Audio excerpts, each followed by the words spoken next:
قیامت والے دن سب سے پہلے کس امت کا حساب ہوگا جی؟ قیامت کے دن رحمت ہی رحمت، رحمت ہی رحمت، رحمت ہی رحمت کا امت سے پوچھا جائے گا کیا حضرت نوح علیہ السلام نے آپ کو میرا پیغام پہنچایا تھا تم لوگوں کو؟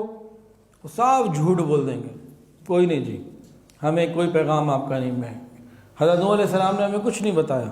ہر نبی کو پانی کا ایک حوض دیا جائے گا اور وہ نبی اپنی امت کو وہاں سے پلائیں گے اور سیراب کریں گے۔ اور حوض کوثر کیسا ہوگا؟ اس پوائنٹ تک پہنچ چکے ہوں گے کہ ہمیں جہنم میں ڈالنا ہے، اللہ جہنم میں ڈال دے، اللہ فرمائیں گے اچھا رائی کے دانے سے بھی کم جن کا ہے انہیں بھی نکال لو، تو نبی علیہ السلام تیسری مرتبہ ان کو بھی نکال۔ حضور پاک صلی اللہ علیہ وسلم تو شفاعت کریں گے، آپ کے علاوہ اور کون کون شفاعت کرے گا ذرا بتائیے؟ تو وہ تقاضا کریں گے یا تو ہمیں ان کے ساتھ جہنم میں ڈال دیں یا ان کو پھر ہمارے ساتھ جنت میں بھیج دیں، اللہ تعالیٰ بھیج دیں۔ قرآن مجید کی 3 صورتیں ایسی ہیں جو جنت میں لے کے جائیں گی۔ حضور پاک صلی اللہ علیہ وسلم آسان حساب کے لیے ایک دعا مانگتے تھے۔ قیامت کا دن کا جو تصور آتا ہے تو اکثر اوقات خوف، رونگٹے کھڑے ہونا، قیامت کے دن کیا ہوگا، یہ تصور زیادہ آتا ہے اور آنا بھی یہی زیادہ چاہیے تاکہ بندہ سیدھا رہے۔ لیکن قیامت کا دن صرف خوف کا دن نہیں، قیامت کا دن رحمت ہی رحمت، رحمت ہی رحمت، رحمت ہی رحمت کا دن ہے۔ قیامت کے دن ایسی ایسی رحمتوں کا ظہور ہوگا انسان حیران ہو جائے گا۔ حدیث کے اندر بات موجود ہے، سمجھانے کے لیے مثال دی جاتی ہے کہ اگر اللہ رب العزت کی رحمتوں کے 100 حصے کیے جائیں تو 99 رحمتیں، 99 حصے آخرت کے لیے ہیں، صرف ایک حصے کو اللہ نے زمین پہ اتارا، اور اس ایک حصے کی رحمت اتنی ہے جب یہ مخلوق پہ تقسیم ہوئی تو اس میں صرف مسلمان ہی نہیں کافروں کو بھی ملا، انسان ہی نہیں جانوروں کو بھی ملا، درندوں کو بھی ملا، پرندوں کو بھی ملا، سمندر کی مخلوق اور مچھلیوں کو بھی ملا، چیونٹیوں کو بھی ملا، جنات کو بھی ملا، ملائکہ کو بھی ملا، تمام مخلوقات کے اوپر یہ رحمت تقسیم ہوئی۔ اس تقسیم شدہ رحمت کا کون سا وہ حصہ ہوگا جو ماں کو ملا جو اپنی بچے کو آگ میں نہیں جلنے دیتی؟ 1% 1% کو لے لیں، ایک حصے کو لے لیں، 99 وہ تو ادھر ہے، ایک ادھر، اس ایک کا تقسیم ہوا پوری مخلوق کے اوپر، وہ کون سا ریشو بنے گا جو کسی ایک ماں کو ملا ہوگا؟ اور ماں تو اپنے بچے کو آگ میں جلنے نہیں دیتی۔ یہ صرف اس ایک حصے کی رحمت کے نظارے ہیں۔ قیامت کے دن کیا ہوگا؟ یہ ایک حصہ بھی ان 99 کے ساتھ مل کے 100 پورے ہو جائیں گے، اور پھر وہ 100 حصے صرف اور صرف ایمان والوں کے لیے ہوں گے۔ کافر الگ، جانور ختم، وہ 100 کا 100 مسلمانوں کو ملے گا، ایمان والوں کو ملے گا۔ وہ کیا وہ رحمت ہوگی، کوئی نہیں بیان کر سکتا کیا وہ رحمت ہوگی۔ اس رحمت کا ایک اور منظر بھی ذرا سا سن لیجئے۔ قیامت کے دن اللہ رب العزت نے جنت اور جہنم کا جو رکھا نا معاملہ کہ بھئی آؤ حساب کریں گے، وزن کریں گے، نیکیاں زیادہ تو جنت، گناہ زیادہ تو جہنم، یہی ہے نا، فمن ثقلت موازینہ فہو فی عیشۃ راضیہ۔ نیکی زیادہ تو کہاں جائے گا بچوں؟ جنت میں جائے گا۔ اب بڑا غور کریں اللہ کی رحمت کو، پوری شریعت، آپ پوری شریعت کا فریم ورک چیک کریں، فریم ورک لکھ لیجئے، غور کیجئے، سوائے رحمت کے واللہ العظیم کچھ نہیں ہے۔ کیسے؟ پہلے بتا دیا اعمال رکھیں گے، نیکی زیادہ تو جنت اور گناہ زیادہ تو جہنم۔ اب اعمال رکھنے کا قانون کیا بنایا؟ قانون اللہ نے یہ بنایا، 2 فرشتے مقرر کیے، ایک کو ادھر بٹھایا ایک کو ادھر، اس کو آفیسر بنایا اس کو ماتحت، اس کو کہا کہ میرے بندے مجھے بڑے پیارے ہیں، اگر ایک نیکی کا ارادہ کر لے گا فوراً نیکی لکھ لینا، حالانکہ کی کوئی نہیں۔ اگر میرا بندہ ایک نیکی کر لے، کم سے کم حکم دیا 10 لکھنا، اس کو کیا کہا؟ اگر میرے بندے نے گناہ کا ارادہ کیا نا، خبردار نہیں لکھنا، کی تو نہیں نا، کیسے لکھ سکتے ہو؟ اگر گناہ کر لے تو اتنا ہی لکھنا جتنا کیا، یہاں تو 10 گناہ وہاں 1۔ پھر توبہ ایک ایسی چیز بنا دی، میرے بندے جب چاہے توبہ کر لیں، سارے معاف۔ تو قیامت کے دن جو میزان پر اعمال رکھے جائیں گے، اتنی رحمت کے قانون سے گزر کے جائیں گے وہ۔ اب جو آدمی دن میں 5 نمازیں پابندی سے پڑھ لیتا ہے، سچ بولتا ہے، پردہ کر لیتا ہے، نگاہوں کی حفاظت کر لیتا ہے، چلو کچھ غلطیاں بھی ہو جاتی ہیں، وہ سبحان اللہ الحمدللہ اللہ اکبر تو بھی تو پڑھتا رہتا ہے، تو نیکیاں اس کی بڑھتی چلی جائیں گی، تو گناہ کہاں رہ جائیں گے؟ ہوں گے ہی کوئی نہیں۔ اور ان الحسنات یذھبن السیئات، یہ بھی ساتھ ایک اللہ نے رحمت کا قانون بنا دیا کہ نیکیاں خود بخود گناہوں کو مٹاتی رہتی ہیں۔ فجر پڑھی تو پچھلے گناہ معاف، رات والے، ظہر پڑھی فجر سے ظہر معاف، عصر پڑھی ظہر سے عصر معاف، ایسے پیکیجز تو ساتھ ساتھ چل رہے ہیں۔ حج، عمرہ، رمضان، شب قدر، وہ جناب مغفرت کی بہاریں ہی بہاریں ہیں۔ اتنے محبت اور رحمت والے نظام کے ساتھ جب اعمال رکھے جائیں گے تو پھر کو بدنصیب ہی ہوگا جس کا پر گناہوں کا بھاری ہو، ورنہ تو نیکیوں کا بھاری بھاری ہے۔ رحمت کا قانون ایسا ہے۔ 2 باتیں ہو گئیں۔ تیسری بات بڑی عجیب بات ہے، بلکہ یوں کہوں کہ رحمت ہے ہی اسی وجہ سے، تو بالکل ٹھیک ہوگا۔ حضور پاک صلی اللہ علیہ وسلم رحمت للعالمین ہیں، اللہ نے ان سے فرمایا ہے وَلَسَوْفَ يُعْطِيكَ رَبُّكَ فَتَرْضَىٰ، میرے محبوب میں آپ کو اتنا دوں گا آپ راضی ہو جائیں گے۔ نبی علیہ السلام نے فرمایا میں بھی اس وقت تک راضی نہیں ہوں گا جب تک میرا آخری امتی جنت میں نہ چلا جائے۔ اور حدیث میں یہ بات ہے، مستند بات، کہ قیامت کے دن ایک موقع آئے گا، اللہ اپنے محبوب سے پوچھیں گے راضی ہو گئے؟ وہ کہیں گے اللہ میں راضی ہو گیا۔ یہ ہوگا جب اللہ نے کہا ہے نا کہ میں آپ کو راضی کر دوں گا، تو وہ پھر مخلوق کے سامنے وعدہ بھی پورا ہوگا۔ تو اصل کے اندر تو یہ نبی علیہ السلام سے وعدے ہیں، یوم لا یخزی اللہ النبی والذین آمنوا معہ، تو ہمیں تو بونس میں سب مل رہا ہے اور کچھ بھی نہیں۔ قیامت کے دن اچھا بھی بتائیں، قیامت کے دن انسانوں کی کتنی صفیں ہوں گی؟ جنتیوں کی قیامت کے دن اہل جنت کی کتنی صفیں ہوں گی جی بتائیں؟ 120 درست جواب۔ اس امت کی کتنی ہوں گی اور باقی امتوں کی کتنی ہوں گی؟ 80 کیا مطلب؟ 80 اس امت کی ہوں گی اور باقی امتوں کی کتنی ہوں گی؟ 40 باقی امتوں کی ہوں گی۔ اب غور کیجئے اس میں نکتہ، جنت کیا ہے؟ حضرت آدم علیہ السلام کی میراث، تو ہم کون ہیں؟ ان کی اولاد۔ اب جب ان کی وراثت اولاد آدم میں تقسیم ہوئی، تو جب باپ کی وراثت تقسیم ہوتی ہے تو بیٹے کو 2 حصے ملتے ہیں، بیٹی کو 1۔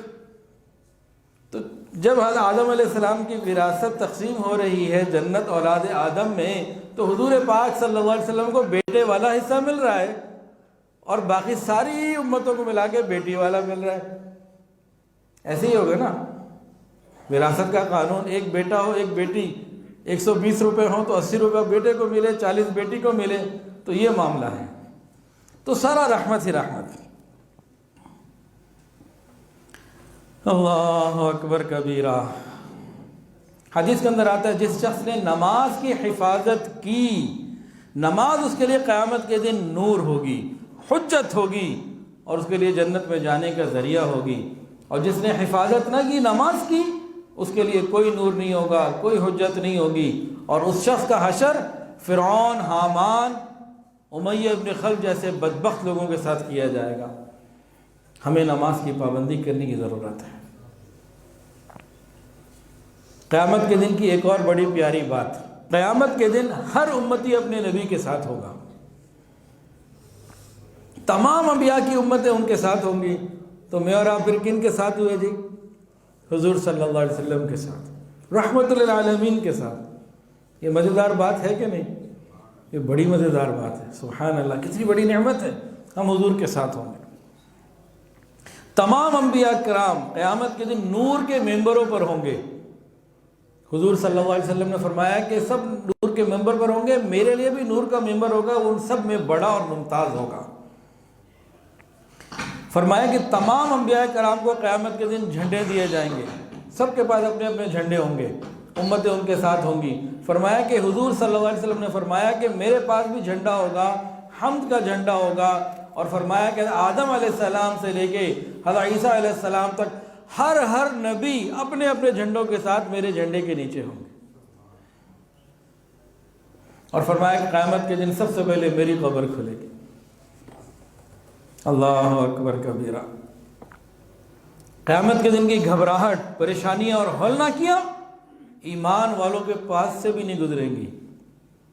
قرآن مجید کے اندر آتا ہے لا يحزنهم الفزع الاکبر وتتلقاهم الملائکہ ھذا یومکم الذی کنتم توعدون۔ قیامت کی یہ بڑی فزع الاکبر، یہ گھبراہٹ ایمان والوں کو کچھ بھی نہیں کہے گی، انہیں پتہ ہی نہیں چلے گا۔ فرشتے کہیں گے، آ رہے ہوں گے پروٹوکول کے لیے، عزت دینے کے لیے، کہیں گے ارے یہ وہی تو دن ہے جس کا تم سے وعدہ تھا۔ تو ایمان والے بڑے مزے میں ہوں گے۔ من جاء بالحسنۃ فلہ خیر منھا وهم من فزع یومئذ آمنون۔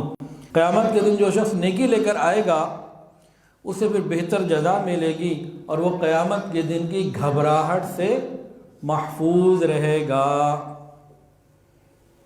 اہل ایمان کو جنت میں قیامت کے دن جمع کیا جائے گا، ان کے دل کو مزید خوش کرنے کے لیے ان کو جنت کا نظارہ محشر کے میدان میں ہی کر دیا جائے گا۔ وَأُزْلِفَتِ الْجَنَّةُ لِلْمُتَّقِينَ۔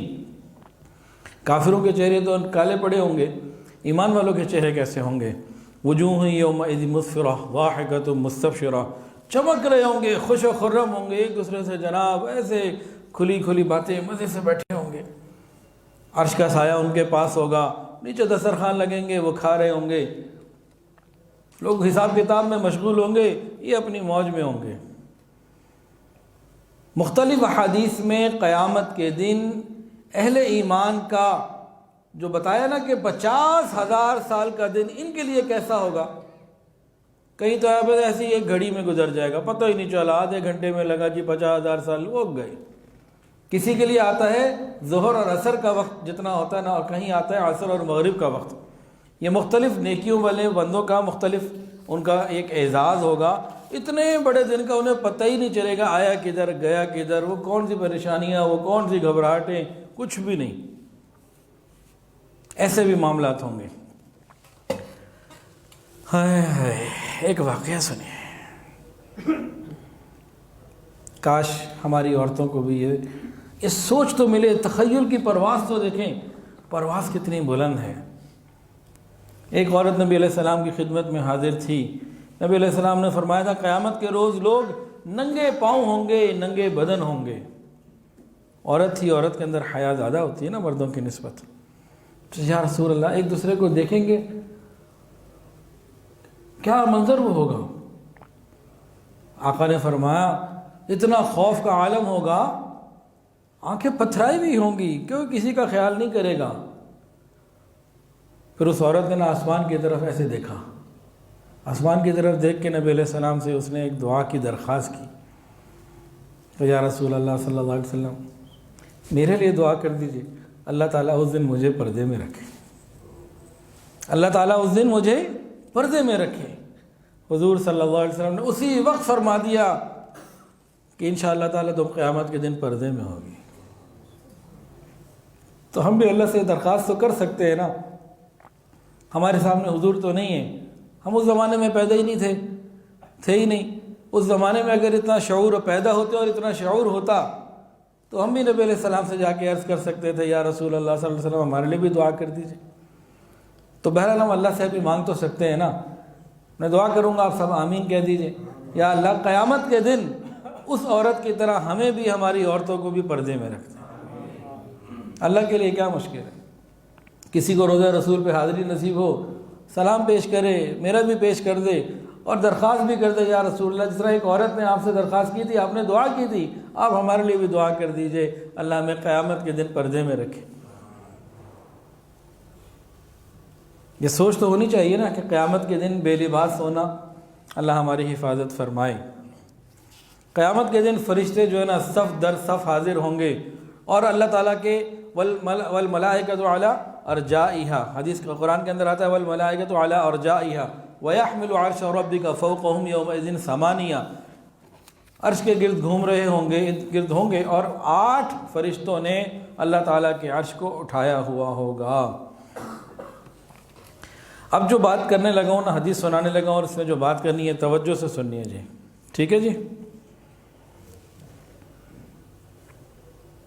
نبی کریم صلی اللہ علیہ وسلم کا مقام سمجھنے کی کوشش کیجئے اس بات سے۔ حدیث کے اندر آتا ہے قیامت کے دن مختلف انبیاء کو بلا کے پوچھا جائے گا کیا آپ نے اپنی امت کو پیغام پہنچا دیا تھا؟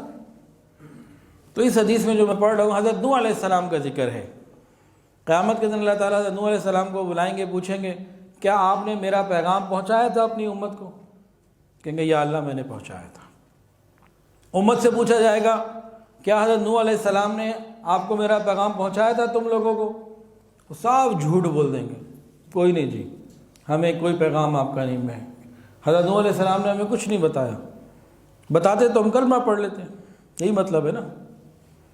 اب اللہ تعالیٰ حضرت نوح علیہ السلام سے فرمائیں گے اے نوح اپنے دعوے کی دلیل کے اوپر کوئی گواہ پیش کرو۔ حضرت نوح علیہ السلام کن کو پیش کریں گے؟ حضور پاک صلی اللہ علیہ وسلم کو پیش کریں گے۔ امت کے علماء، امت کے حفاظ، قرآن پڑھنے والے، ان کو پیش کریں گے۔ وہ لوگ کہیں گے تم تو تھے ہی نہیں اس وقت، پیدا بھی نہ ہوئے تھے، تم کیسے گواہی دے سکتے ہو کہ ہم جھوٹے ہیں وہ سچے ہیں؟ یہ کیسی بات ہوئی؟ پتہ کیا کہا جائے گا کہ ہمیں حضور صلی اللہ علیہ وسلم نے بتایا ہے۔ چپ ہو جائیں گے، کوئی بول نہیں سکے گا کہ حضور صلی اللہ علیہ وسلم کے فرمان کی اوتھینٹسٹی قیامت کے دن پچھلوں کے اوپر بھی قائم ہوگی۔ اور آج کچھ بد نصیب وہ کہتے ہیں جی قرآن کو مان لو، حدیث کی کیا ضرورت ہے، پتہ نہیں کیا ہے کیا نہیں، دراڑ پیدا کرتے ہیں ہمارے ایمان اور یقین کی دیواروں کے اندر۔ اگر آپ اسی بات پر آ جائیں، انہی کی بات کو لے لیں تو انہی سے پوچھیں جس کو تم کہتے ہو قرآن کو مانو اور باقی چیزوں کو چھوڑ دو، قرآن کو قرآن ماننے کے لیے بھی تو نبی کی ضرورت ہے۔ قرآن کس کی مبارک زبان سے نکلا؟ حضور کی مبارک زبان سے نکلا۔ یہ کس نے بتایا؟ یہ قرآن اور یہ حدیث ہے، حضور نے بتایا۔ اگر نبی علیہ السلام کو اور صحابہ کو نکال دیں تو قرآن بھی تو باقی نہیں رہتا پھر۔ یعنی نبی کریم صلی اللہ علیہ وسلم کی اتنی زبان کے نکلے ہوئے باتوں کی اہمیت ہے، تو ہم اہل سنت والجماعت قرآن کو بھی مکمل مانتے ہیں اور حدیث کو بھی مکمل مانتے ہیں اور عمل کی پوری کوشش کرتے ہیں۔ کبھی کوتاہی ہو جائے رب سے معافی مانگ لیتے ہیں، مہربان ہے، کریم ہے۔ تو قیامت کے دن وہ جو ہزاروں سال پہلے چلے گئے نا، جب نبی علیہ السلام گواہی دے دیں گے، وہ بھی نہیں آگے سے بول سکیں گے۔ اس بات کو سمجھنے کی ضرورت ہے کہ آقا صلی اللہ علیہ وسلم کی کوئی بھی کہی ہوئی بات وہ عام بات نہیں ہے۔ قیامت کے دن اذان دینے والے، اس کی گواہی کہ اس نے اذان دی تھی، اس کے ایمان کی گواہی، اس کی اذان کی گواہی، جہاں جہاں اس نے اذان دی ہوگی نا، جس نے سنی ہوگی، انسان نے سنی، جنات نے سنی، پتھروں نے سنی، پہاڑوں نے سنی، درختوں نے سنی، سب گواہی دے رہے ہوں گے۔ نماز کے لیے اذان دینا اتنا بڑا عمل۔ تسبیحات ہم پڑھتے ہیں نا، ہر نماز کے بعد تسبیحات فاطمہ، یہ تسبیح میں پڑھنا بہتر ہے یا انگلی پہ پڑھنا بہتر ہے؟ تسبیح میں پڑھنا جائز ہے، منع نہیں ہے، لیکن انگلی پہ پڑھنا زیادہ بہتر ہے۔ حدیث کے اندر یہ بات موجود، فرمایا کہ انگلیوں پہ پڑھا کرو، قیامت کے دن یہ انگلیاں گواہی دیں گی، یہ ہمارے ہاتھ ہمارے حق میں گواہی دیں گے۔ حدیث کے اندر آتا ہے جہاں جہاں انسان نے سجدہ کیا ہوگا، عبادت کی ہوگی، وہ جگہیں قیامت کے دن گواہی دیں گے۔ انسان اپنے گھر میں عبادت کرتا ہے، مسجد میں کرتا ہے، کہیں مدرسے خانقاہ میں، تبلیغی مرکز میں چلا گیا وہاں کرتا ہے، یہ سب اس کے لیے گواہ بنیں گی۔ کوئی مکہ چلا گیا، کوئی مدینہ چلا گیا تو جناب حرمین شریفین کی زمین اس کے لیے گواہ بنے گی، سبحان اللہ۔ کوئی بیت المقدس چلا جائے وہ بن جائے گی۔ اس کے علاوہ سڑک پہ گزرتے ہوئے بھائی موٹر وے پہ جا رہے ہیں، سڑک پہ راستے میں جا رہے ہیں، نماز کا وقت ہے، گاڑی سے اتریں، روکیں، نماز پڑھیں، وہ جگہ ہمارے لیے گواہی بنے گی۔ تو جتنی زمین کی جگہ ہمارے لیے گواہ بن جائے اتنا ہی اچھا ہے نا۔ قیامت کے دن جنت میں جانے کے لیے ہمیں جتنے گواہ مل جائیں اچھا۔ لیکن مجرمین کے بارے میں بتایا، سر جھکائے کھڑے ہوں گے۔ وَلَوْ تَرَىٰ إِذِ الْمُجْرِمُونَ نَاكِسُو رُءُوسِهِمْ عِندَ رَبِّهِمْ، شرمندہ کالے چہرے کھڑے ہوں گے۔ اور مسلمان، ہائے ہائے کیا پروٹوکول ہوگا۔ قرآن کے اندر آتا ہے یوم نحشر المتقین الی الرحمن وفدا، جو متقی لوگ ہیں، علماء ہیں، صلحاء ہیں، اللہ والے ہیں، ان کو بڑے پروٹوکول کے ساتھ، بڑے اعزاز و کرام کے ساتھ جناب اللہ کی بارگاہ میں پیش کیا جائے گا۔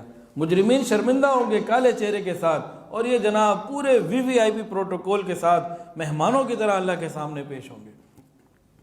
اس دن آپ کو اندازہ ہوگا کہ علماء کی قدر کیا ہے۔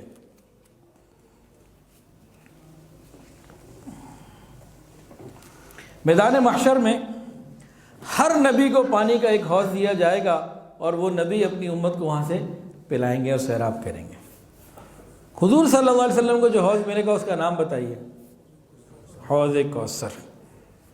حوض کوثر کے بارے میں آتا ہے، نبی علیہ السلام نے فرمایا، ذرا سنیے اور محبت کے ساتھ سنیے۔ عتبہ ابن عبد السلمی رضی اللہ عنہ فرماتے ہیں کہ ایک بندہ کھڑا ہوا، کہنے لگا یا رسول اللہ حوض کا ذکر کرتے رہتے ہیں، کئی دفعہ ہم نے سنا، یہ حوض ہے کیا؟ فرمایا کہ اس کی ایک سمت صنعاء سے بصرہ تک کی ہوگی، اور اللہ تعالیٰ مجھے اس کا جو ہے نا آپ سمجھنے کے لیے پائپ نلکا ہمیں پہنچا دیں گے، مجھے دے دیں گے، جس کو پرنالہ لکھا گیا۔ اور فرمایا کہ فقراء مہاجرین کا اس کے اوپر ہجوم ہوگا، جو شہید ہو گئے، اللہ کے راستے میں مارے گئے، تکلیفیں دیے گئے، ان کا ہجوم ہوگا۔ اور فرمایا کہ پھر مجھے امید ہے کہ سب سے پہلے حوض کوثر میں خود پیوں گا، اور حوض کوثر پر سب سے پہلے سیراب ہونے والے یہ کون ہوں گے جی؟ فقراء، غریب لوگ، مہاجرین، ایسے لوگ ہوں گے۔ سنیے حدیث، فرمایا کہ حوض کوثر میں جو سب سے پہلے آئیں گے نا، امیر پیچھے رہ جائیں گے، یہ سارے مل آنر، بڑے بڑے کاروباری سارے پیچھے ہوں گے۔ آگے کون ہوگا؟ سنیے، پوری بات سنیے۔ وہ فقراء مہاجرین، گرد آلود سر، میلے کچیلے کپڑے، ناز و نعمت میں پلی ہوئی عورتوں کی نکاح سے استطاعت نہ رکھنے والے، کہ ان کی سوشل پوزیشن کم ہوگی، اکنامک پوزیشن نہیں ہوگی، اور وہ لوگ جن کے لیے عمراء، امیر لوگ دروازے نہیں کھولتے۔ امیروں کے اندر یہ عادت ہوتی ہے، جو دروازے پہ آئے نا، کس کے لیے کھولنا ہے، کس کے لیے نہیں کھولنا، کس کا فون اٹھانا ہے، کس کا نہیں اٹھانا، کس کو ٹائم دینا ہے، کس کو نہیں دینا، یہ عام امیروں کے اندر عادت ہوتی ہے۔ لیکن پولیس رات پہ حوض کوثر پہ پہلے کون پیے گا؟ وہ جو ہمارے دروازے کے باہر، کسی امیر کے دروازے کے باہر کھڑا ہے نا، اس کے دل میں اندر آ رہی ہے دیکھو مجھے یہ میری بات نہیں یہاں پہ مانی جا رہی، لیکن وہاں پھر ان کی سنوائی ہوگی۔ انصار مدینہ، کیا مقام ہے ان کا۔ حضرت انس فرماتے ہیں کہ میں نے سنا نبی علیہ السلام نے فرمایا، اے انصار مدینہ، میں اور تم حوض کوثر پہ ملیں گے۔ حضور نے ان سے وعدہ کر لیا حوض کوثر پہ ملاقات کا۔ اور حوض کوثر کیسا ہوگا؟ کوئی بتائے جی، اس کی 4 صفات ہیں، ذرا کوئی بتائے جی۔ چلیں جی میں ہی بتا دیتا ہوں، سنیں اور یاد رکھیں پھر اس کو۔ مشک سے زیادہ خوشبودار، شہد سے زیادہ میٹھا، برف سے زیادہ ٹھنڈا، اور دودھ سے زیادہ سفید ہوگا۔ ہے نا مزیدار چیز؟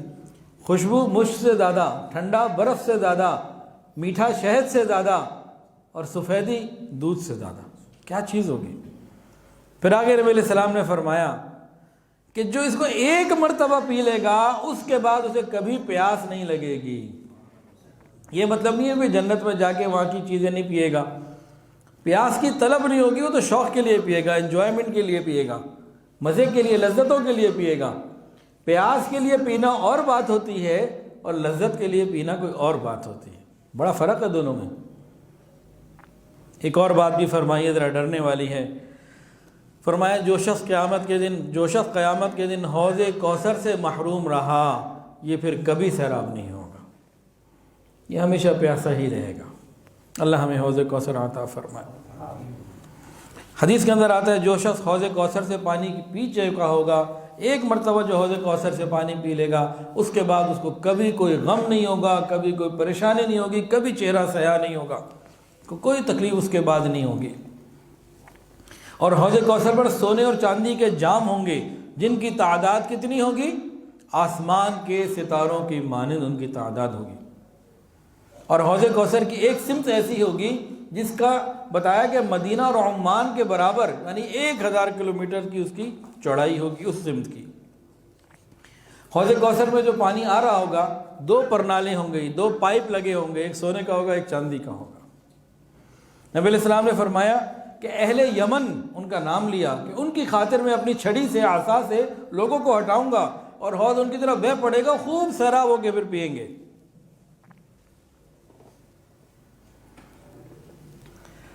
کچھ بد نصیب ہوں گے جو آنے کی کوشش کریں گے، دیکھ رہے ہوں گے جو پانی پی رہا ہے چہرہ چمک گیا اور جناب کیا اس کو معاملہ، تو کچھ کافر بھی دوڑے دوڑے آئیں گے ہمیں بھی مل جائے،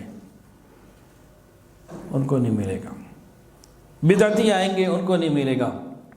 مرتد آئیں گے، اللہ کی ذات پر اور اللہ کی صفات پر شک کرنے والے یہ لوگ آئیں گے، اسلام کی بنیادی عقائد کے اوپر شک کرنے والے یہ لوگ آئیں گے، ان کو نہیں ملے گا حوض کوثر کا پانی۔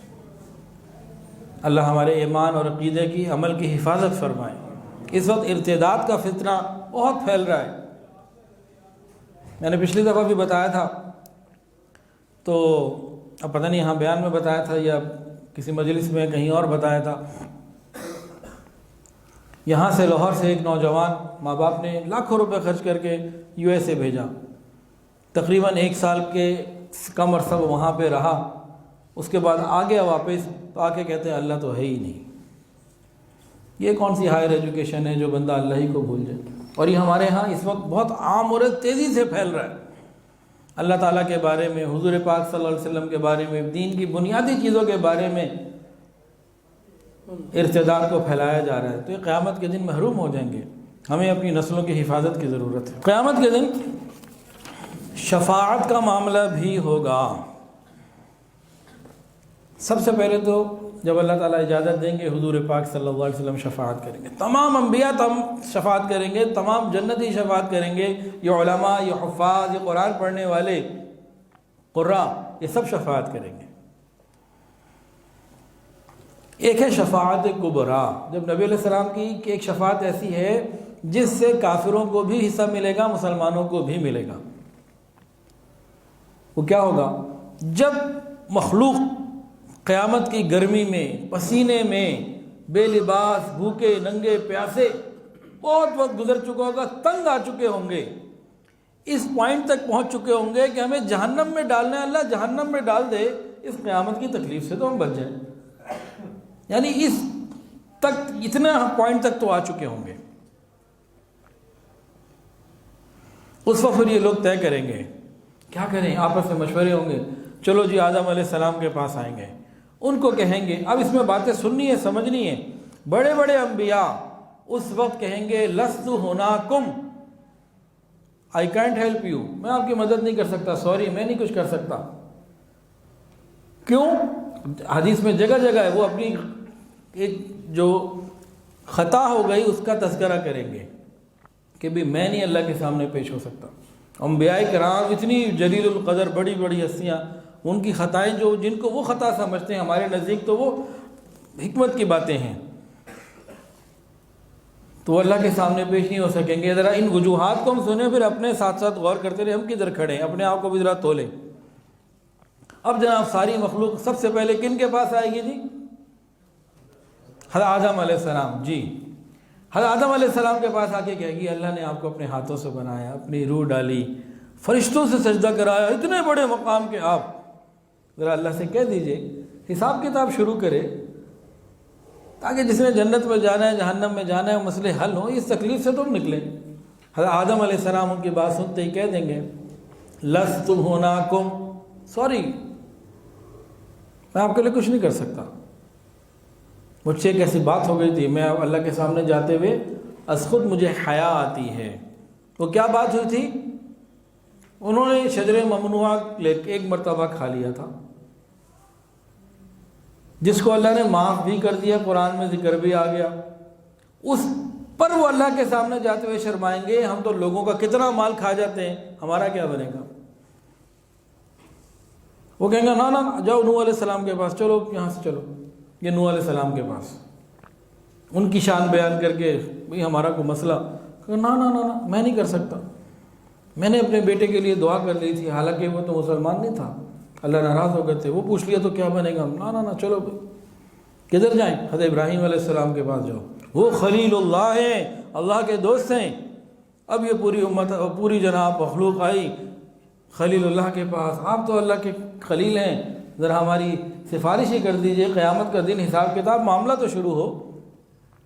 یہ بھی اپنی خطا کا تذکرہ کر دیں گے، نا نا نا نا میں نہیں جاتا، میں نہیں کہہ سکتا، لست ہناکم، اگر اللہ نے مجھ سے پوچھ لیا تو میرا کیا بنے گا؟ ابراہیم علیہ السلام کی بات کیا تھی؟ 3 پوائنٹس۔ جب قوم میلے پہ جا رہی تھی، کہاں چلیں؟ ان کا فقال انی سقیم، میں بیمار ہوں، وہ سمجھی کہ جسمانی بیمار ہے، حالانکہ آج بھی کسی نیک دیندار کو شرک کی جگہ پہ لے جائیں تو اس کی طبیعت پہ گرانی آتی ہے، کہتے ہیں یہ کہاں ہے؟ جب انہوں نے توڑ دیا، کیا توڑے تھے جی؟ بت۔ قوم واپس آئی میلے سے، کہا یہ کیا ہوا؟ کہا ایک ہے فتح اذکرو، ہے کوئی نوجوان ابراہیم کہا جاتا ہے، اس کو بلاؤ۔ ان سے پوچھا تو آپ نے کیا؟ کہا ان سے پوچھو نا، مجھ سے کیا پوچھتے ہو؟ حالانکہ کیا تو آپ نے تھا، لیکن آپ نے کہا ان سے پوچھو، اگر یہ بولتے ہیں تو بولے۔ دعوت کا ایک بہترین انداز تھا کہ انہیں عقل آ جائے، جو اپنے آپ کو نہیں بچا سکے تمہیں کیا بچائیں گے؟ پھر ایک قوم سے گزرے علاقے سے، وہاں کا بادشاہ، اگر گزرنے والے میاں بیوی ہوتے اور بیوی خوبصورت ہوتی تو شوہر کو وہ قتل کرتا، اور بہن بھائی ہوتے تو بھائی کو پھر قتل نہ کرتا، ہاں گناہ کی کوشش کرتا۔ ابراہیم علیہ السلام کو معلوم تھا، اس راستے سے جب گزرے نا تو سوال آ گیا، کہا میری دینی بہن ہے، انما المؤمنون اخوہ۔ یہ 3 وہ باتیں ہیں، علماء نے فرمایا کہ ان باتوں کی وجہ سے ابراہیم علیہ السلام اللہ تعالیٰ کے سامنے جانے سے حیا کریں گے۔ میں اور آپ تو دن رات کتنے جھوٹ بھی بول لیتے ہیں، کتنی غلط باتیں بھی کر لیتے ہیں، لوگوں کے دل بھی دکھا لیتے ہیں، اور پیکج لے لے کے کرو بات ساری رات، سحر تا افطار لگاتار۔ ہم اللہ کے سامنے کیسے پیش ہوں گے کہ خلیل اللہ منع کر رہے ہیں، لست ہناکم، میں تمہیں کچھ نہیں، چلو بھئی آگے چلو، کدھر جائیں بھئی؟ جاؤ بھئی موسیٰ علیہ السلام کے، وہ کلیم اللہ ہیں، اللہ نے ان سے خود ڈائریکٹ ہم کلامی کی، جاؤ ادھر، اب مخلوق ادھر آئے گی، لست ہناکم، آئی کینٹ ہیلپ یو، میں کچھ نہیں کر سکتا۔ پھر وہ اپنی خطا کا تذکرہ کریں گے جس کی وجہ سے انہیں حیا آ رہی ہوگی۔ وہ خطا کون سی ہے؟ ایک مرتبہ 2 آدمیوں میں لڑائی ہو رہی تھی، آپ نے ایک کو سمجھانے کی خاطر ذرا ہاتھ لگایا، اب وہ فوقذہ موسیٰ فقضى علیہ، وہ تو جناب اسی وقت اس کو موت آ گئی۔ اگر وہ پوچھ لیا تو کیا ہوگا؟ اور ہم جو لوگوں کو مارتے، کبھی ملازموں کو مارتے ہیں، کبھی چھوٹے بھائیوں کو مارتے، اور وہ اساتذہ کرام جو اپنے طلباء کو ناجائز مارتے، یہ قیامت کے دن کیسے پھر اللہ کے سامنے؟ وہ تو ایک موقع کے اوپر اتنا ڈر رہے ہوں گے۔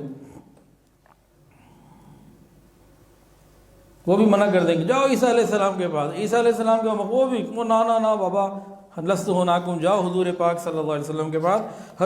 حضرت عیسیٰ علیہ السلام بھی ان کو منع کر دیں گے۔ آگے رسول اللہ صلی اللہ علیہ وسلم نے ارشاد فرمایا، وہ میرے پاس آئیں گے، جیسے ہی آئیں گے میں چل پڑوں گا۔ سبحان اللہ، یہ رحمت للعالمین کی رحمت للعالمین ہے صلی اللہ علیہ وسلم، فوراً چل پڑوں گا۔ اللہ اکبر کبیرہ۔ پھر کیا کریں گے؟ فرمایا کہ میں جا کے سجدے میں جا کے اللہ کی تعریف بیان کروں گا، وہ تعریف جو مجھے اسی وقت بتائی جا رہی ہوگی، ایسی تعریف کبھی کسی نے نہ کی ہوگی۔ پھر حکم ہوگا ارفع رأسک، سر اٹھائیے، سل تعطا، مانگیں گے دیا جائے گا، قل یسمع، جو آپ فرمائیں گے آپ کی بات سنی جائے گی۔ پھر یہ شفاعت کا سلسلہ ہوگا۔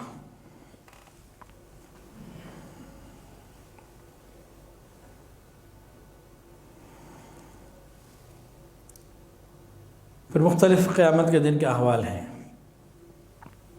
ایک موقع وہ بھی ہوگا کہ کچھ جہنمی جہنم میں جا چکے ہوں گے، نبی علیہ السلام اللہ تعالیٰ سے کہیں گے یا رب امتی، یا رب امتی، میری امت، میری امت، یا اللہ میری امت۔ اللہ تعالیٰ فرمائیں گے جاؤ بھائی جہنم سے ان تمام اپنے امتیوں کو نکال لو جن کے دل میں جو کے دانے کے برابر بھی ایمان ہے، نکال لو۔ اب نبی علیہ السلام ان کو نکال لیں گے، پھر سجدے میں چلے جائیں گے، میری امت میری امت۔ اب حکم ہوگا اچھا کسی کے دل میں چیونٹی کے برابر یا رائی کے دانے کے برابر بھی ایمان ہے، اسے بھی نکال لو۔ نبی علیہ السلام ان کو بھی نکال لیں گے۔ پھر تیسری مرتبہ سجدے میں، یا رب امتی، میری امت میری امت۔ تو اللہ فرمائیں گے اچھا رائی کے دانے سے بھی کم جن جن کا ہے انہیں بھی نکال لو۔ پھر نبی علیہ السلام تیسری مرتبہ ان کو بھی نکال لیں گے۔ تو حضور پاک صلی اللہ علیہ وسلم کی شفاعت کے بہت سارے انداز ہیں، بہت تفصیلات ہیں اس میں۔ کچھ کی تو جہنم میں جانے سے پہلے ہو جائے گی، لیکن کچھ کبیرہ گناہ والے ہوں گے وہ جہنم میں چلے جائیں گے، پھر ان کو نکالنے کے لیے ہوگی۔ تو مختلف اس کے واقعات ہیں۔ اور پھر قیامت کے دن حضور پاک صلی اللہ علیہ وسلم تو شفاعت کریں گے، آپ کے علاوہ اور کون کون شفاعت کرے گا ذرا بتائیے؟ ہاں جی، قرآن مجید کرے گا، اور علماء کریں گے، اور حاجی کریں گے، اور شہداء کریں گے، حفاظ کرام کریں گے، اور فرشتے بھی کریں گے، اور نیک لوگ ولی اللہ بھی کریں گے، اور یار کوئی اور بھی نام لیں، کوئی جرنیل، کوئی سیاستدان، کوئی ڈاکٹر، کوئی وکیل، کوئی انجینئر، کوئی اس طرح سے مالدار لوگ، کوئی بزنس مین، ان لوگوں کو کدھر لے جا رہے ہیں آپ؟ دیکھیں یہ دنیاوی معاملات اور دنیاوی چیزیں انتہائی ضروری ہیں، ہم اس کا منکر نہیں ہوتے، اس سے کے بغیر زمانے میں جینا ممکن نہیں ہے۔ اگر یہ لوگ نیکی تقوی پر ہوں گے تو یہ بہت آگے جا سکتے ہیں، لیکن ان درویشوں کی قدر، ان علماء کی قدر، حفاظ کی قدر قیامت کے دن اتنی ہمیں آئے گی کہ بعض لوگوں کے پاس افسوس ہوگا کاش زمین کے اوپر ان کی قدر کر لیتے۔ اب ایک سوال میں نے اور پوچھنا ہے، بڑا ٹیکنیکل سوال ہے۔ انبیاء کرام شفاعت کریں گے جی، کتنوں کی مغفرت تو اللہ ان کی وجہ سے کر دیں گے۔ پھر اولیاء کرام کریں گے، وہ کن کن کی کریں گے؟ اولیاء جن سے جان پہچان ہوگی ان کی کریں گے نا۔ کیا خیال ہے؟ مسجد کے امام صاحب، خطیب صاحب، مؤذن صاحب، یہ کن کی کریں گے جب ان کو باری آئے گی؟ بتائیں۔ جن سے جان پہچان ہوگی نا، تو ہمیں نیک لوگوں سے بھی جان رابطے رکھنے چاہیے کہ نہیں؟ خود سوچیں ذرا، ہمیں رابطے کن سے، محبتیں کن سے رکھنی چاہیے؟ حافظ قرآن کتنوں کو لے کے جائے گا جی بتائیں؟ 10۔ حدیث کسی کو یاد ہے تو ذرا پوری کر کے سنائیں جی۔ بھئی حدیث میں نے پوچھا ہے، حافظ قرآن آپ کہہ رہے ہیں 10 کو لے کے جائے گا، کیا ہے حدیث میں؟ یہی ہے نا کہ ایک حافظ قرآن 10 کو لے کے جائے گا۔ ہمیں اتنی بات یاد ہے بس، ادھوری۔ سنیے، وہ حافظ قرآن جس نے قرآن کے حلال کو حلال جانا اور حرام کو حرام جانا، وہ 10 کو لے کے جائے گا، نہیں تو اپنا پڑا ہوگا حافظ صاحب کا مسئلہ۔ ایسے نہیں ہے کہ فقط حفظ کر لیا اس کے بعد پتہ ہی کوئی نہیں زندگی کدھر ہے، ایسی بات بھی نہیں ہے۔ اچھا یہ حافظ قرآن کن لوگوں کو لے کے جائے گا؟ کن 10 کو؟ ان 10 کو لے کے جائے گا جو اس کے رشتہ داروں میں، جاننے والوں میں وہ ہیں جو اس کو سپورٹ کرتے تھے، اس سے محبت کرتے تھے، اس کو مورل سپورٹ دیتے تھے۔ رشتہ داروں میں کئی ہوتے ہیں نا، کیا بچے کو آپ نے قرآن پہ لگا دیا، بچہ ضائع ہو جائے گا، بچے کو ڈی موٹیویٹ کریں، بچے کو برا بھلا کہیں، اس کو آپ سپورٹ نہ کریں تو قیامت کے دن یہ بچہ آپ کی سپورٹ کرے گا؟ وہ ان 10 کی کرے گا جس نے اس سے تعلق رکھا ہوگا۔ یہ سمجھنے کی باتیں ہیں۔ اچھا جی، ایک حاجی صاحب جنہوں نے صحیح حج کیا ہوگا کتنے لوگوں کو لے کے جائیں گے؟ فضائل حج میں لکھا ہوا ہے، عام بہت مشہور ہے۔ ماشاءاللہ صحیح جواب۔ ایک حاجی 400 لوگوں کو جنت میں لے کے جائے گا۔ ایک شہید کتنے کو لے کے جائے گا؟ ماشاءاللہ صحیح جواب۔ ایک شہید 70 لوگوں کو لے کے جائے گا۔ حافظ قرآن 10، شہید 70 اور حاجی 400۔ ایک عالم دین کتنے کو لے کے جائے گا؟ ایک حدیث میں نے معرف القرآن میں کسی جلد میں پڑھی کہ ان کو ایک پل صراط یا کسی مقام پر عالم کو کھڑا کر دیا جائے گا اور یہ کہا جائے گا کہ تمہارے پیچھے چلنے والے جتنے بھی ہیں ساروں کو لے جاؤ۔ تو علماء کی قدر کیجئے بھائی، علماء کی قدر کر لیجئے، قیامت کے دن کام آئے گی۔ قیامت کے دن کیا ہوگا؟ انبیاء اور باقی حضرات اپنی شفاعت سے فارغ ہو چکے ہوں گے، اب پیچھے شفاعت کرنے والا کوئی نہیں رہے گا نا۔ اللہ رب العزت اپنی رحمت سے کتنے ہی لوگوں کو جہنم سے نکال لیں گے جنہوں نے نیکی کوئی نہیں کی ہوگی، تھے ایمان والے، یعنی ایمان اتنا کمزور تھا، نہ جو کے دانے کے برابر، نہ رائی کے دانے کے برابر، نہ آدھا رائی کا دانہ، وہ پھر اللہ ہی پہچانیں گے ان کو لے جائیں گے۔ چلو بھائی، یہ بات حدیث میں موجود ہے، اب ذرا سنیے اور دل کے کانوں سے سنیے اور سمجھیے اس بات کو۔ اللہ اکبر کبیرہ۔ نبی علیہ السلام نے فرمایا کہ قیامت کے دن ایک ایسا معاملہ ہوگا کہ ایمان والوں کو جب معلوم ہو جائے گا کہ مجھے جنت مل چکی، میرا کام ہو چکا، اب یہ ذرا اطمینان ہو جائے گا، حوصلہ ہو جائے گا اور خود بچ گئے نا، اس کے بعد یہ اللہ تعالیٰ سے دعائیں کریں گے، مانگیں گے، اللہ میرا وہ بھائی وہ نماز میں میرے ساتھ مسجد میں تھا، اس نے روزہ میرے ساتھ رکھا تھا، افطاری میں اس کے ساتھ کرتا تھا، اس کے ساتھ میں نے دین کا وقت گزارا ہے۔ یہ حدیث کے اندر یہ بات موجود ہے کہ ہمارے ساتھ نماز پڑھتے تھے، روزہ رکھتے تھے، دوسرے نیک اعمال کرتے تھے، اللہ یہ جہنم میں کوئلہ بن گئے، یہ جہنم کی آگ میں جل رہے ہیں، یہ تو میرے ساتھ الکہف میں بیان سنا کرتا تھا، یہ تو ہم چلے پہ گئے تھے میرے ساتھ تھا، حج پہ گئے تھے تو میرا حج کا عمرے کا ساتھی تھا۔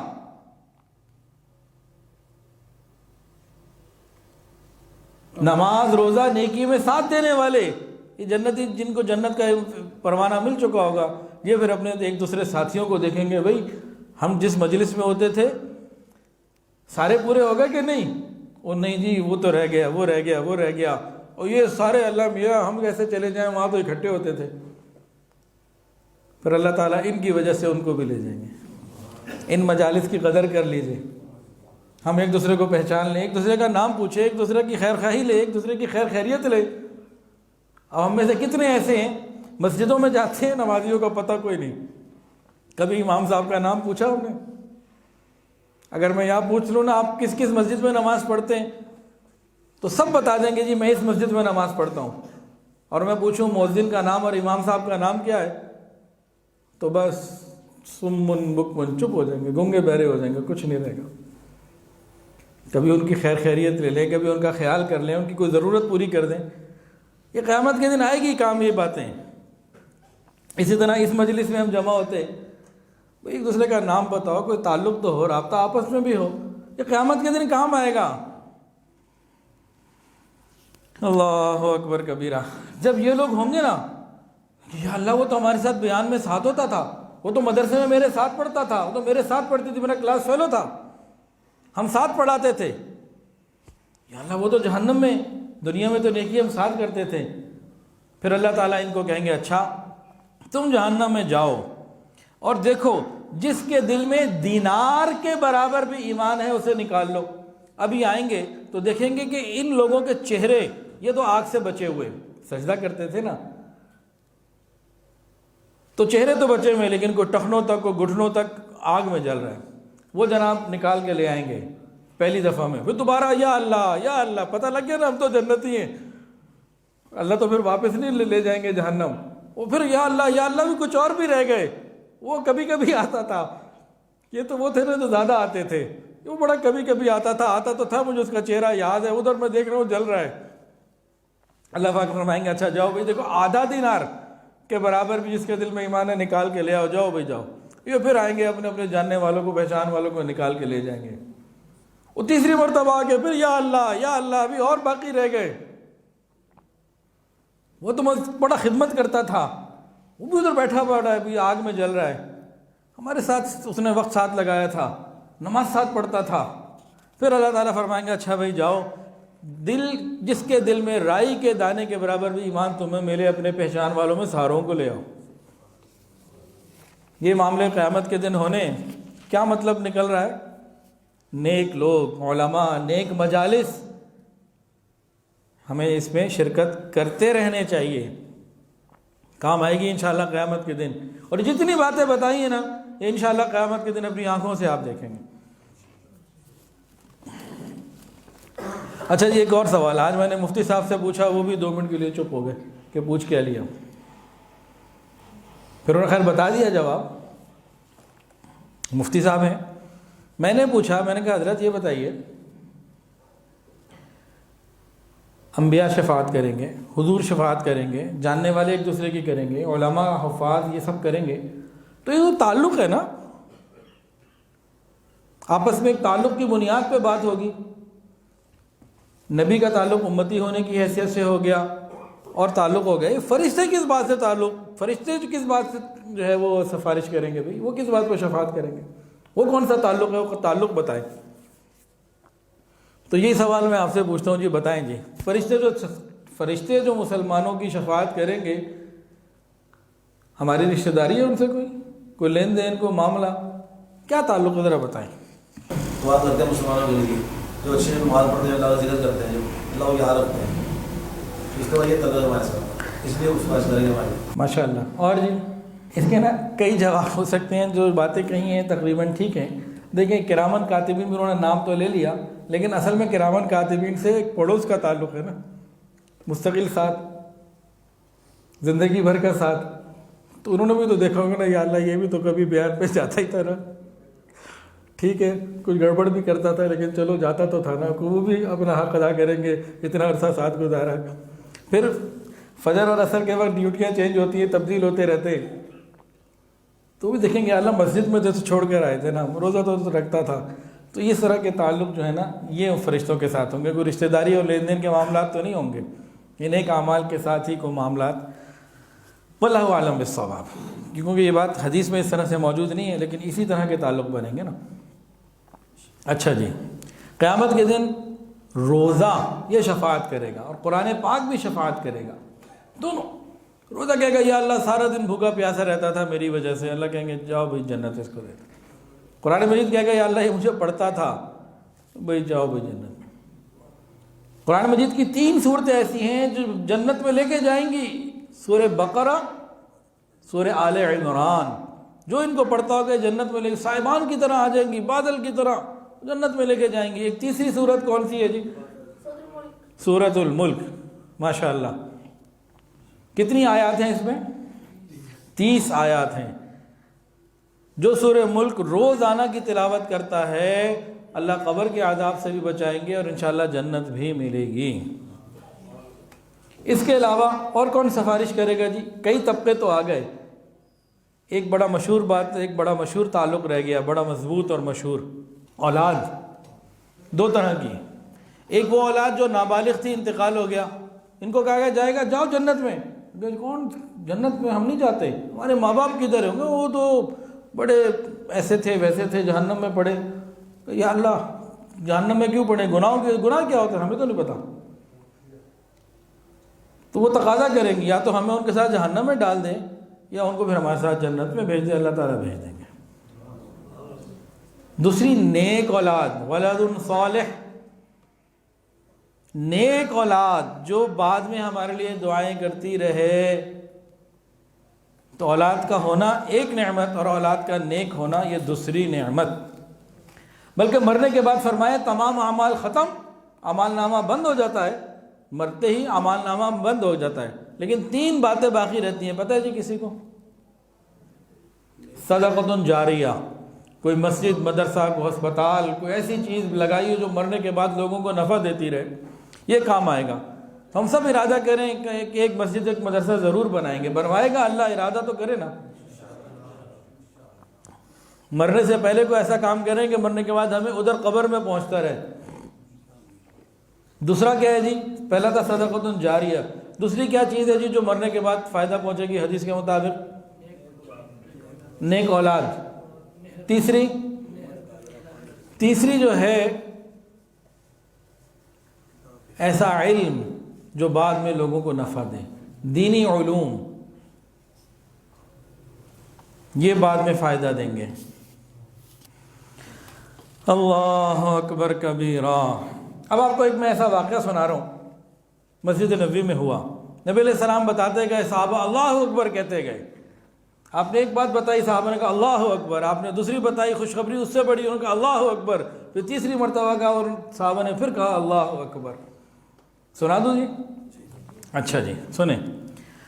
حضرت عبداللہ ابن مسعود رضی اللہ عنہ کہتے ہیں کہ نبی علیہ السلام نے فرمایا کیا تم اس بات میں خوش نہیں کہ اہل جنت میں 1/4 1/4 تم ہوگے، یعنی پوری اہل جنت میں سے 25% امت محمدیہ ہوگی. صحابہ نے کہا اللہ اکبر. پھر نبی علیہ السلام نے کیا تم اس بات پہ خوش نہیں کہ 1/3 33% پوری جنت میں سے تم ہوگے، یعنی میری امت ہوگی. کہا اللہ اکبر. پھر نبی علیہ السلام نے فرمایا کیا تم اس بات پہ خوش نہیں ہو کہ تمام جنتوں میں سے آدھی تعداد تمہاری ہوگی، تمام جنتیوں میں سے 50% تم ہوں گے. کہا اللہ اکبر. اور نبی علیہ السلام کی سفارش سے اتنے لوگ جنت میں چلے جائیں گے. نبی علیہ السلام سے قیامت کے دن اللہ پوچھیں گے اے محمد کیا آپ راضی ہو؟ آقا فرمائیں گے ہاں میرے رب میں راضی ہوں.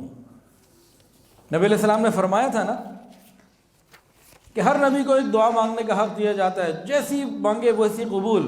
پوچھا ہے آپ نے کیا مانگا؟ کہا نہ مانگا نہیں، قیامت کے دن کے لیے رکھ لیا اپنی امت کے لیے. تو وہ دعائیں جب قبول ہوں گی تو پھر بے حساب امتی جنت میں چلے جائیں گے. قیامت والے دن سب سے پہلے کس امت کا حساب ہوگا جی؟ حضور پاک صلی اللہ علیہ وسلم کی امت کا. آئی بعد میں، حساب پہلے ہوگا، جنت بھی پہلے جائے گی. جب اللہ تعالیٰ حساب کتاب لیں گے نا تو درمیان میں نہ پردہ کوئی ہوگا نہ کوئی ترجمان کوئی ہوگا، سب کو عربی خود بخود آتی ہوگی. ڈائریکٹ بات چیت ہوگی. اللہ تعالیٰ پوچھیں گے، ایک جگہ جس میں آتا ہے اللہ پوچھیں گے کیا میں نے تجھے مال نہیں دیا؟ کہے گا یا اللہ دیا تھا آپ نے. پھر پوچھیں گے کیا میں نے تمہاری طرف نبی نہیں بھیجا تھا، رسول؟ جی یا اللہ بھیجا تھا. پھر اللہ تعالیٰ جب اسے پوچھ رہے ہوں گے وہ اپنے دائیں بائیں دیکھے گا، اس کو ادھر بھی آگ نظر آئے گی ادھر بھی آگ نظر آئے گی. پھر نبی علیہ السلام نے یہاں تک اس منظر کو بتا کے فرمایا اس آگ سے بچنے کا انتظام کر لو، صدقہ دیا کرو، چاہے کھجور کا ٹکڑا ہی دو. اگر تمہارے پاس کچھ بھی دینے کے لیے نہیں ہے، کھجور کا ٹکڑا بھی صدقہ نہیں کر سکتے، اتنے کنگلے ہو یا اتنے کنجوس ہو، تو مسکرا کے کسی کو دیکھ لو، کوئی نیکی کی بات کر لو، کچھ تو کرو. ہاں کنجوسی کے اوپر پکڑ ہو جائے وہ الگ بات ہے. یہاں کنجوسی کی مراد تبلیغ کرنا، ترغیب دینا نہیں ہے. حقوق اللہ میں سب سے زیادہ، حقوق اللہ میں سب سے پہلے کس چیز کا حساب ہوگا قیامت کے دن؟ نماز کا. سب سے پہلے نماز کا حساب ہوگا. جس کی نماز سنت کے مطابق صحیح نکل آئی اگلے سارے معاملے اس کے ٹھیک ہو جائیں گے. یہ حدیث ہے. ہم کہتے ہیں جی نماز کے بغیر بھی تو گزارا ہو سکتا ہے، میں جھوٹ تو نہیں بولتا، میرے اخلاق دیکھ لو. وہ نمازی تو جھوٹ بولتا ہے. حدیث میں وضاحت سے موجود ہے جس کی نماز سنت کے مطابق نکل آئی اس کے باقی معاملات بھی ٹھیک ہو جائیں گے. 2 اور 2 4 اسی طرح بات سمجھا دی. کئی ایسے لوگ ہیں اس وقت معاشرے میں کہ جی نمازی تو جھوٹ بھی بولتے ہیں، ہم جھوٹ تو نہیں بولتے نا، ہم دھوکہ تو نہیں دیتے نا. یہ بہت بری ان کی اپروچ ہے. اللہ ہماری حفاظت فرمائے. جن لوگوں سے آسان حساب لیا جائے گا ان کا نامہ اعمال سیدھے ہاتھ پہ دے دیا جائے گا، اور جن سے آسان حساب لیا جائے گا نا اللہ تعالیٰ پردے میں لیں گے. وہ جناب بڑی مزیدار بات ہے، سنیے. ایک گناہ گار بندہ ہوگا، اللہ اسے اپنے پاس بلا لیں گے، قریب کر لیں گے. اسے نہیں پتا ہوگا، اللہ تعالیٰ اس کی طرف وہ جناب چادر ڈال دیں گے. وہی سمجھ رہا ہوگا سب مجھے دیکھ رہے ہیں اور کوئی اسے نہیں دیکھ رہا ہوگا. اللہ اسے بتائیں گے یہی تو نے کیا تھا. اب کیا کہے گا؟ کیا تھا، یہ کیا تھا، ہاں بھی کیا تھا، یہ کیا تھا، یہ بھی کیا تھا، یہ گناہ یاد ہے. اس کو سارے گناہ یاد آ جائیں گے اور ہر گناہ کا اقرار کر لے گا. اب تو دل میں سوچ رہا ہوگا ہلاکا میں تو گیا، ختم. اللہ تعالیٰ فرمائیں گے میرے بندے میں نے دنیا میں تیرے گناہوں پہ پردہ ڈالے رکھا تھا، آج بھی میں پردہ ڈال رہا ہوں. اللہ اس کو معاف کر دیں گے. جب وہ باہر آئے گا لوگ کہیں گے اچھا ایسا بندہ زندگی میں گناہ ہی کوئی نہیں کیا. اندر کی کہانی تو اللہ ہی کو پتہ ہے. اللہ تعالیٰ معاف کر دیں گے. اللہ تعالیٰ قیامت کے دن بندے سے ایک بات پوچھیں گے، تو نے یہ گناہ کیوں کیا؟ یا فلانی جگہ گناہ ہو رہا تھا تو منع کرنے کیوں نہیں گیا؟ جب سوال پوچھا جائے گا نا اب یہ تو پریشان ہوگا. اللہ اس کے دل میں جواب ڈال دیں گے. وہ کہے گا یا اللہ میں نے آپ کی رحمت کی امید رکھی تھی اور لوگوں سے دور ہی رہا تھا.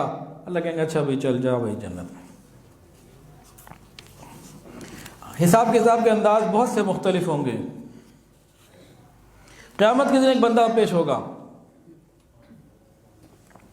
وہ بندہ کون تھا؟ خوب مالدار، ایک بزنس مین تھا، دکان تھی، کوئی بزنس تھا، کاروبار تھا اس کا، نیکیاں اس کے پاس کوئی بھی نہیں ہوں گی، اب دن رات تو کام کاج میں مشغول.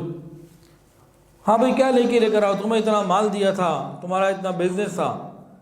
اب یہ بندہ پریشانی میں کہ یا اللہ اور تو میرے پاس کچھ نہیں ہے، بس تیرے بندوں پہ درگزر کا معاملہ کرتا تھا.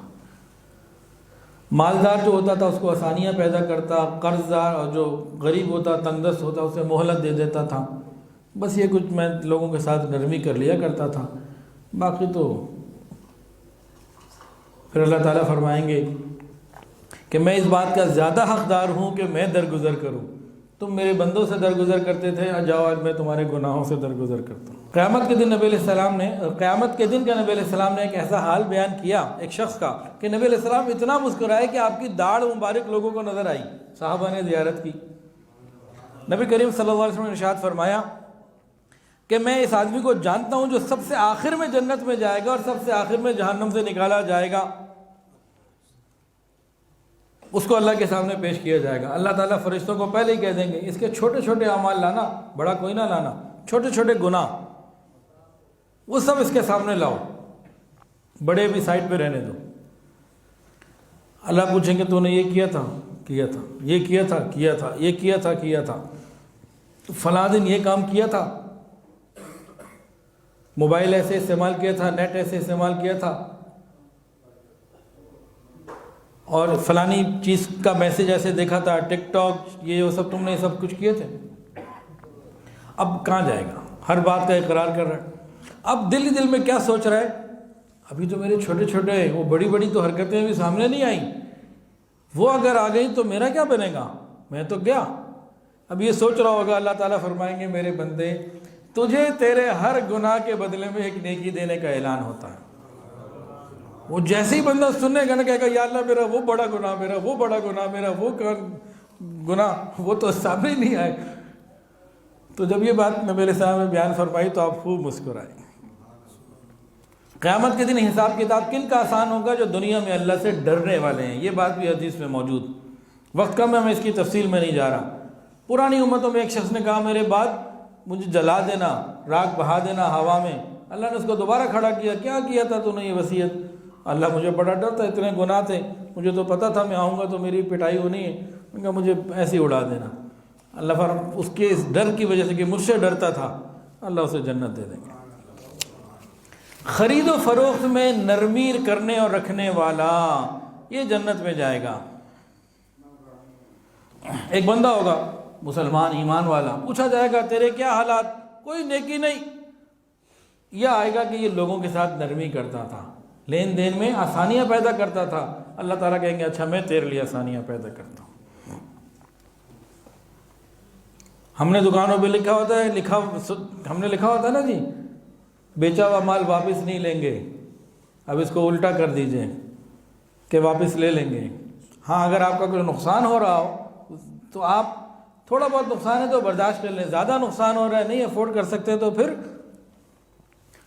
اور معاملہ ہے. کافروں کے اندر کئی اسٹورز وہاں ایسے ہیں وہ واپس لے لیتے ہیں، ہم نہیں لیتے مسلمان. اب سنیے ہم بھی واپس لینے کا ارادہ کریں. سنیے بات. نبی علیہ السلام نے فرمایا جس نے کسی مسلمان کا خریدا ہوا مال واپس کر لیا اللہ تعالیٰ قیامت کے دن اس کے گناہ معاف کر دیں گے. ہم نے چیز بیچی وہ واپس لی، اللہ نے گناہ ہی واپس لے لیا. تو کیسا سودا ہے جی کہ دکان پہ کسٹمر کوئی چیز لے کے گیا ہے واپس لے لے، کیا ہو جائے گا؟ گناہ معاف ہو جائیں گے. اتنی بڑی جناب نعمت مل رہی ہے. دنیا میں ہر طرح کے لوگ ہیں، کچھ امیر اور کچھ غریب. اب قیامت کے دن کچھ غریبوں کو کھڑا کیا جائے گا، فقراء اور مساکین. وہ کھڑے ہوں گے، پوچھا جائے گا تم دنیا میں کیا کرتے رہے؟ وہ کہیں گے یا اللہ آپ نے ہمیں مصائب میں، پریشانیوں میں، آزمائشوں میں ڈالے رکھا. وہ مال، وہ حکومت، وہ نعمتیں تو دوسروں کے پاس ہی، ہمارے پاس تو تھا ہی کچھ نہیں. زندگی بڑی تنگی میں گزاری، حالات ہی کوئی نہیں تھے.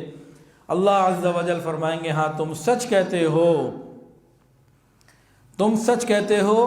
اور پھر ان سب کو جنت میں بھیج دیا جائے گا. کہا جائے گا مالداروں کو حساب کے لیے روک لو، ان فقراء کو جنہوں نے دنیا میں تکلیفیں اٹھائی ہیں، بجلی کا بل دینے کے لیے پیسے نہیں ہوتے تھے، بچے کی دوائی کے لیے پیسے نہیں ہوتے تھے، گھر میں ماں بیمار ہوتی تھی علاج کے لیے پیسے نہیں ہوتے تھے، بچے کی فیس جمع کرانی ہوتی تھی اسکول میں مدرسے میں، اس کے پیسے نہیں ہوتے تھے، اپنی ضروریات کو سوچ سوچ کے رکھتا تھا، گرمی کا موسم ہے اس کے پاس اے سی کے پیسے نہیں ہے، پنکھے کے پیسے نہیں، پریشان ہے، کمیٹیاں دینی ہے، قرضے دینے ہیں، ساری زندگی انہیں چکروں میں گزارتا رہا،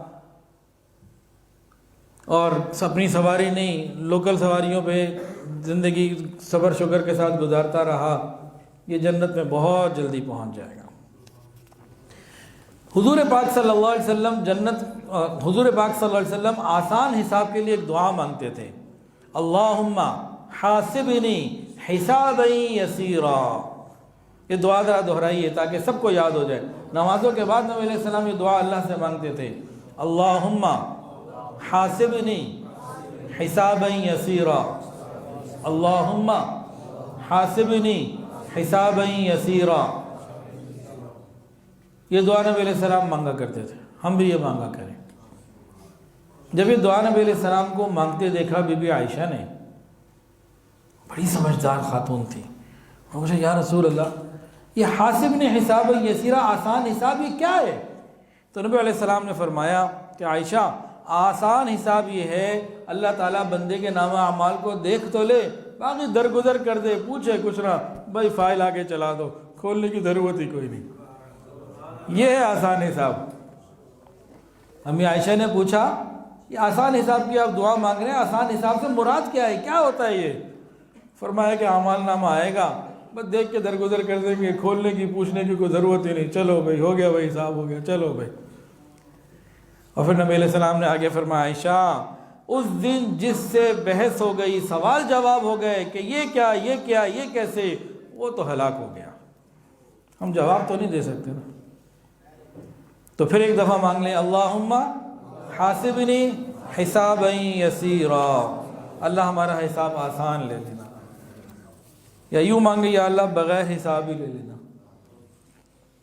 اور جس سے مشکل حساب ہوگا اس کی بھی تفصیل ہے، قیامت کے دن اللہ رب العزت ایک شہید کو بلائیں گے، یہ نعمت دی تھی کیا کیا ہوگا کہ اللہ جان تک دے دی، تو فرمایا کہ اس لیے دی تم نے جان دی کہ تمہیں بہادر سمجھا جائے، فقط قیل وہ تمہیں مل گیا، اس کو اوندے منہ جہنم میں ڈال دو۔ ایک عالم کو پیش کیا جائے گا، کیا تمہیں نعمتیں دی تھی، کیا کیا؟ اللہ میں نے قرآن پڑھایا، حدیث پڑھائی، دین اتنے مدرسے میں نے بنائے، اتنے میں نے بیان کیے، لوگوں کو اتنی دعوتیں دیں۔ کہا جائے گا وہ تم نے اس لیے کیا کہ تمہیں عالم قاری اور بڑا عزت دی جائے، وہ ہو گیا، فقط قیل چلو جہنم میں، اوندے منہ جہنم میں۔ سخی اتنا مال دیا تھا، کیا کیا؟ اللہ میں دن رات خرچ کرتا تھا، وہ تو اس لیے کیا تھا تمہاری سیلفیاں بنیں، تصویریں بنیں، تمہارے سخی کہا جائے، کیا تمہاری وہ ہو چکا؟ جس لیے کیا تھا وہ مل گیا، ابھی کچھ نہیں، جاؤ جہنم میں، اس کو بھی اوندے منہ جہنم میں ڈالا جائے گا۔ قیامت کے دن ایک شخص کا نا حساب کتاب اللہ تعالیٰ کے سامنے پیش کیا جائے گا، 99 رجسٹر، اور ہر رجسٹر تاحد نگاہ وسیع، کئی کلومیٹر لمبا، بہت لمبا۔ کتابوں میں تو لکھا ہوا ہے کہ مدینہ سے بصرہ کی مسافت کے درمیان تک لمبا، اتنا لمبا ہوگا۔ 99 ہوں گے، وہ گناہوں کے پلڑے میں رکھ دیے جائیں گے، سب گناہ سے بھرے ہوئے، کہ بندہ تو سمجھے گا بس میرا تو اب کام کوئی نہیں۔ اللہ اسے پوچھیں گے دیکھ میرے بندے، میرے فرشتوں نے کہیں تیرے ساتھ کوئی گڑبڑ تو نہیں کی؟ میرے فرشتوں نے غلط بات نہیں، تمہارے پاس ظلم تو نہیں کیا، سب تمہارے ہی ہیں؟ کہے گا یا اللہ بالکل میں اقرار کرتا ہوں۔ پھر اللہ تعالیٰ نے ایک چھوٹا سا کاغذ کا ٹکڑا بھی، ایک ٹکڑا یہ آیا، ایک ٹکڑا لے جو ہے نا وہ سامنے آئے گا، کہے گا یا اللہ 99 اتنے بڑے رجسٹر، یہ کاغذ کا ٹکڑا کیا کرے گا؟ اللہ فرمائیں گے آج کسی پہ کوئی ظلم نہیں ہوگا، حکم ہوگا اس کو نیکی کے پلڑے میں رکھو۔ وہ چھوٹا سا ٹکڑا جب رکھا جائے گا وہ 99 طرح سے اٹھ جائیں گے، وہ بھاری ہو جائے گا، یہ بڑا حیران ہوگا۔ اس میں کیا لکھا ہوگا؟ اشہد ان لا الہ الا اللہ واشہد ان محمد عبدہ ورسولہ۔ اللہ کا نام اتنا وزنی ہے، یہ توحید کی گواہی اتنی وزنی ہے۔ اللہ تعالیٰ غفور رحیم ہے، ایسا ہی ہے نا؟ عام لوگ کہتے ہیں اللہ تعالیٰ بڑا غفور و رحیم ہے، خود ہی بخش دے گا، نیک اعمال کرنے کی ضرورت کیا ہے؟